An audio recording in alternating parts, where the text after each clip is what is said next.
சில பேர் வேலை செஞ்சுட்டு இருக்காங்க. அந்த இடத்துல அமானுஷ்யமான சவுண்ட் கேட்குது. என்னன்னு போய் பார்த்தா கூட வேலை செய்கிறவன் இந்த மாதிரி நிலையில் அமானுஷ்யமான முறையில் செத்து போகிறான். இவங்களும் அன்றைக்கி நைட்டே செத்து போயிடுறாங்க. என்ன நடந்துச்சு, என்ன ஆச்சு அப்படின்னு சொல்லி எதுவுமே நமக்கு காட்டல. இப்போ ப்ரெசென்ட்டில் காட்டுறாங்க. ஒரு பையன் அங்கே பலூன் அடிக்கிறேன் அப்படின்னு சொல்லி குரங்கு அடிக்க தான் குட்டியை தான் அடிக்கிறாங்க அப்படின்னு சொல்லி கோவப்பட்ட அந்த குரங்கு ஆக்ரோஷமாக துரத்திட்டு வர ஹீரோ வந்து காப்பாற்றுறான். அவன் தப்பிக்கிறான். குரங்கு குட்டி போய் நெருப்பில் மாட்டிக்கிது. அந்த குரங்கு துடிக்குது தான் குட்டியை காப்பாற்ற. அப்போது ஹீரோ போய் அந்த குட்டியை காப்பாற்றி கொண்டு வந்து விட்டதால் அந்த குரங்குக்கு கோவம் போயிடுது. குட்டியை கூப்பிட்டுன்னு அங்கேருந்து போயிடுது. அதை பார்த்து சந்தோஷப்பட்ட ஒரு சாமியார் கடா கொடுக்குறாரு. இதுக்கு எப்போவுமே கையில் போட்டு நீர் உனக்கு பாதுகாப்பாக இருக்கும் அப்படின்னு சொல்லி ஹீரோ அமானுஷ்யமான இடங்களை கூப்பிட்டுன்னு போயிட்டு டூர் சுற்றி காட்டுறது தான் அவனோட வேலை. அவனோட டீமு. ஸோ அதே மாதிரி ஒரு இடத்துக்கு கூப்பிட்டுன்னு போயிருப்பாங்க.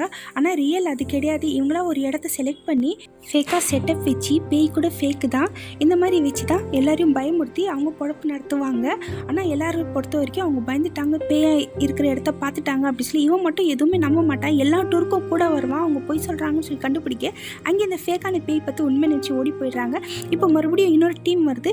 இந்த ஆள் என்ன சொல்லிடுறாருன்னா, இவர் தான் ஹெட். இந்த வாட்டி நீங்கள் எந்த இடம் சொல்கிறீங்களோ அந்த இடத்துக்கு வந்து நம்ம டீம் கூப்பிட்டுன்னு போவாங்க அப்படின்னு சொன்ன உடனே ஹீரோயின் அவங்க டீமே பயந்துடுறாங்க. ஐயோ நம்ம மாட்டிப்போமே, நம்ம எந்த பிளானும் பண்ணாமல் இப்படி பண்ண எப்படின்னு சொல்லி. ஆனால் அவருக்கு எதுவுமே தெரியாது. சொர்ணமாயா அப்படின்ற ஒரு இடத்தோட பேர் தான் வந்திருக்கும். ஹீரோ சொல்லுவா சரி பார்த்துக்கலாமா அப்படின்னு சொல்லி. அந்த இடமே ரியலாக அமானுஷ்யமாக இருக்குது. அங்கே போன உடனே அங்கே எல்லாருமே பந்தோபஸ்த் பண்ணி வச்சுருப்பாங்க மந்திரங்களால் திரிசூலம் எல்லாம் வச்சு. ஹீரோ அதெல்லாம் எடுத்து ஓப்பன் பண்ணி விட்டுடுவான். அந்த இடமே வேறு மாதிரி மாறிடும்.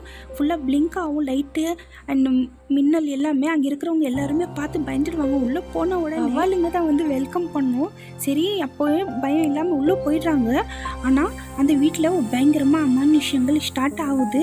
அங்கே இருக்கிற புத்தகங்கள் எல்லாமே வந்து அங்கே வந்தவங்க மேலே விழ யோசிக்கிறாங்க. அவங்க நாங்கள் தான் எந்த பிளானும் பண்ணலையே, ஸோ உண்மையாகவே பேய் இங்கே இருக்குது அப்படின்னு சொல்லி தெரிஞ்சு நம்ம இங்கேருந்து போயிட்டா நல்லதுன்னு வெளியே வந்து பார்த்தா அவங்க வந்து வண்டி எரிஞ்சிட்டு இருக்கும். ஸோ எப்படியோ அவ்வளோ தூரமாக அவங்க கஷ்டப்பட்டு ஒரு இடத்துக்கு வந்துட்டு இருப்பாங்க. ஹீரோயின் வந்து ரொம்ப பயப்படுறா, என்ன நடந்துச்சு இப்படி ஆயிடுச்சே அப்படின்னு சொல்லி. ஹீரோ அது டென்ஷன் ஆகிற அதெல்லாம் ஒன்றும் இல்லைன்றப்போ அங்கே எரிஞ்ச வண்டி இங்கே வந்து விழுது. ஸோ அதை பார்த்து உண்மையாகவே பயந்துடுறாங்க என்ன தான் நடந்துச்சுன்னு சொல்லி. இதெல்லாம் பார்த்து அந்த இடத்தோட பேர் கேட்ட உடனே அங்கேருந்து டீ கடைக்கார பையன் பயந்துடுறான். அந்த இடத்துக்கு நீங்கள் போனீங்க, அந்த இடத்துக்கு நீங்கள் போயிருக்கக்கூடாது, எங்கள் அம்மா சொல்லுவாங்க அந்த இடத்துக்கு போகிற யாருமே உயிரோட இருக்க மாட்டாங்க அப்படின்னு சொல்லி.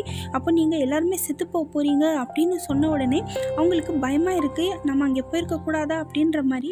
அந்த இடத்துக்கு போனாங்க இல்லையா, அதில் 2 பேர் ட்ரெயினில் வேலை செஞ்சுட்டு இருப்பாங்க. திடீர்னு ரேடியோ இந்த மாதிரி பிளிங்க் ஆக அப்படியே பார்த்துட்டே இருக்க டக்குன்னு இந்த மாதிரி ஒரு கை வரும். அது பார்த்த உடனே அந்த ஆள் பயந்துடுவார். என்ன பாட்டி அப்படின்னா, உனக்கு நேரங்காலமே இல்லையானா, இந்த சாப்பிட்டு ஒரு வாரம் ஆச்சப்பா, சாப்பாடு கொடு அப்படின்னு ஒன்று சாப்பாடு கொடுக்க போக கூட இருந்த ஒரு ஆள் டக்குன்னு ஏஞ்சிட்டு சாப்பாடு பிடுங்கிட்டு ஜன்னல் மூடி விடுவார். ஏன் சார் சாப்பாடு கொடுக்க தடுக்கிறீங்க அப்படின்னா, உனக்கு அறிவு இருக்கா? யாராவது ரயில் இன்ஜின் தாண்டி இவ்வளோ மேலே ஒரு மனுஷனோட கை வருமா, அதுன்னு யோசிச்சு பார்த்தியா அப்படின்றப்போ அப்படியே அந்த ஆள் பயத்தோடு அப்படியே நிற்க நமக்கு அப்போ தான் காட்டுறாங்க. அந்த பாட்டி உண்மை கிடையாது. அப்படியே கீழே காட்டினா அந்த பாட்டி காற்றுல பறந்துட்டு இருக்கு. மேலே வந்து ஹீரோக்கு கால் வருது. நம்ம கூட வந்தாங்க 2 பேர், அவங்க செத்துட்டாங்க அப்படின்னு சொல்லி. ஸோ ட்ரெயினில் இருந்தாங்க இல்லையா, அவங்க தான் அது.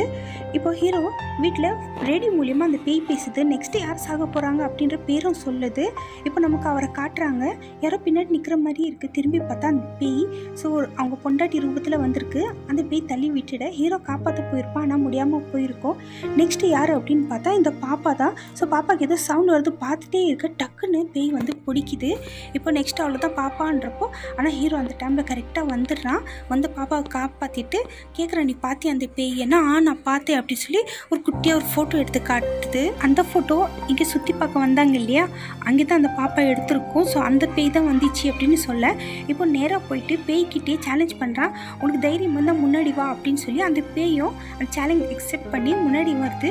ஸோ தாக்க போகுது அப்படின்னு பார்த்தா இல்லை, காத்தோட காத்தா கரைஞ்சி போகுது. கூட வந்தவங்க திட்டுறாங்க, இப்போ நீ பேயை கோவப்படுத்தினதால அந்த பேய் ஃபஸ்ட்டு உன்னை கொல்லும், அதுக்கப்புறம் நம்மளை கொல்லும். ஆனால் எப்படி இருந்தாலும் நம்ம சாவறது கன்ஃபார்ம் தானே அப்படின்னு சொல்லி. இப்போ ஹீரோ டிசைட் பண்ணுறான் அந்த பேயை பற்றி தெரிஞ்சுக்கணும் அப்படின்னு சொல்லி. அவன் படிச்சிருப்பான் இல்லையா ஸ்கூலில். ஸோ அதோட வாத்தியார்கிட்ட தான் வந்து போய் பேசுகிறாங்க. போயிட்டு அவனை பற்றி எல்லாம் தெரிஞ்சுக்கணும் அப்படின்றப்போ ஃபோட்டோ காட்டுறாங்க. இவனை மறக்க முடியாது, ரொம்ப ஸ்பெஷல் கிட் அவன் அப்படின்னு சொல்லி, அவனோட வாய்ஸும் நல்லா இருக்கும் அப்படின்னு அவனை பற்றி நிறைய விஷயம் சொல்கிறாங்க. அவன் பேர் வந்து விஷர்வா. அவன் வந்து என்கிட்ட தான் படிச்சுட்டு இருந்தான். திடீர்னு நம்ம ஊருக்குள்ளே ஒரு ஆளுங்க வந்தாங்க. அவங்க வந்து ஆர்ஜேக்காக ரேடியோவில் வாய்ஸ் தேடிட்டு இருந்தாங்க. அதெல்லாம் பார்த்த விஷர்வாக்கு நாம் ஏதாவது ஒன்று சாதிக்கணும் அப்படின்னு ஆசை வந்துட்டு பின்னாடியே போகிறான். போயிட்டு அவன் நினச்ச மாதிரியே அவன் ஆடிஷன் கொடுக்குறான். ஆடிஷனில் செலக்டும் ஆகிடுறான். ஸோ எல்லாருமே ஊருக்காரங்க சேர்ந்து அவனை பாராட்டுறாங்க. அவங்க அம்மாவும் ரொம்ப ரொம்ப சந்தோஷப்படுறாங்க. அவங்க அம்மாவை சந்தோஷப்படுத்திட்டோமே அப்படின்னு ரொம்ப சந்தோஷப்படுறான். நான் அடுத்த நாளே வந்து அங்கே நோட்டீஸ் போடுறாங்க. அங்கே செலக்ட் ஆனது வேதவள்ளி அப்படின்னு சொல்லி.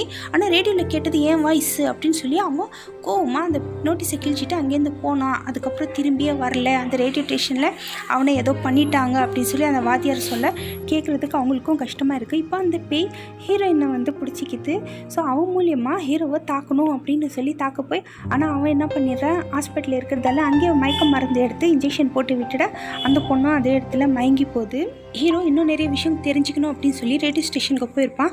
அங்கே ஒரு சிலிண்டர் கிடச்சிருக்கும் நிறையா. அதை எடுத்துகிட்டு வந்து அந்த அட்ரஸ் மூலியமாக இந்த ஆள்கிட்ட வந்திருப்பான். இங்கே பாரு, நீ தான் எதுவும் பண்ணியிருக்கிறேன்னு நல்லா தெரியுது, சொல்லு அப்படின்றப்போ அவன் என்ன சொல்கிறான்னா, நான் எதுவுமே பண்ணல அப்படின்னா எப்படியாவது நீ சொல்லி தான் ஆகணும்னு சொல்லி அவனை கட்டாயப்படுத்துகிறப்போ எல்லா உண்மையாக அந்த ஆள் சொல்கிறான். என் தம்பி ஃப்ரெண்ட்ஸுங்க கூட சேர்ந்து ரேடியோ ஸ்டேஷனை ஸ்டார்ட் பண்ணால் அங்கே வேதவள்ளி அப்படின்ற ஒரு பொண்ணு சேர்ந்துருந்தா. அவன் லவ் பண்ணிட்டு இருந்தான். ஆனால் அவளை தான் செலக்ட் பண்ணணும்னு தெரிஞ்ச உடனே விஷர்வாக்கு கோவம் மட்டும் கிடையாது, ஜெலஸ். அவனுக்கு வந்து என்னை விட உன் வாய்ஸ் நல்லா இருக்க, உன் அழகு காமிச்சு தானே அவங்கள நீ மைக்கி இடத்த பிடிச்சிட்ட அப்படின்னு சொல்லி கோவத்தில் அந்த பொண்ணோட புடவையெல்லாம் பிடிச்சி இழுத்துட்டு என்ன பண்ணியிருப்பான்னா, அந்த புடவை இவன் மாட்டிக்கிட்டு அவங்கக்கிட்ட போயிருப்பான். போனோன்னு அவங்க கண்டுபிடிச்சிருப்பாங்க. வேதவள்ளியோட புடவை, ஆளோட புடவை நீ ஏன்டா போட்டுக்கிட்ட அப்படின்னு சொல்லி கேட்க அவங்க என்ன சொல்லுவான்னா, இந்த புடவை பார்த்து தானே நீ மயங்கினே, நானும் இந்த மாதிரி கட்டிட்டு வந்துட்டேன், எனக்கும் வாய்ப்பு கொடு அப்படின்ற மாதிரி ரொம்ப ஒரு வித்தியாசமாக நடந்துக்கிட்டு இருந்திருப்பான். வேதவள்ளி புடவை இல்லாமல் ஊருக்குள்ளே போனதால் அவளை தப்பாக பேசின்னு இருப்பாங்க. அது தாங்க முடியாமல் அவளும் செத்துட்டு இருப்பாள். அதை தெரிஞ்ச வேதவள்ளியோட லவரு விஸ்வாவை பிடிச்சி ரொம்ப டார்ச்சர் பண்ணியிருப்பான். அந்த கேஸ் எடுத்துன்னு வந்து ஓப்பன் பண்ணி விட்டுருப்பான் ரூமுக்குள்ளே. அது இருந்தால் தூங்கவே முடியாது. ஸோ 12 நாள் அவன் தூங்காமல் இருந்ததால் விஷர்வா செத்தும் போயிருப்பான். அன்றைக்கி நைட்டே விஷர்வாவோட பேய் வந்து இவங்க எல்லாரையுமே தாக்கியிருக்கும். ஸோ எல்லாருமே செத்தும் போயிருப்பாங்க. இதில் என் தம்பியும் செத்து போயிட்டான் அப்படின்னு நான் சொல்கிறது அது மட்டும் கிடையாது. எனக்கு இன்னொரு விஷயமும் தெரிய வந்துச்சு. விஷர்வா வந்து ஒரு மனநிலை பாதிக்கப்பட்டவன். அவங்க அம்மா அவன் பிறந்த உடனே செத்துட்டாங்க. ஆனால் அவங்க அம்மா இருக்கிறதா நினச்சே அவன் வாழ்க்கை ஃபுல்லாக வாழ்ந்துட்டு இருந்திருக்கான். அந்த மாதிரி பேய்கிட்டேருந்து தப்பிக்கிறதுக்கு ஒரே ஒரு வழி தான் இருக்குது. ஃபஸ்ட்டு ஒரு சாமியார் வந்து தான் அந்த இடத்த மந்திரத்தால் மூடியிருப்பார். அவரே நீ போய் பாரு அப்படின்னு சொல்ல அவங்களும் வந்து பார்த்துருப்பாங்க. நிறைய பேரை தாக்கிட்டு ஃபைனலாக ஹீரோவை அந்த பேய் பிடிச்சிருக்கும்.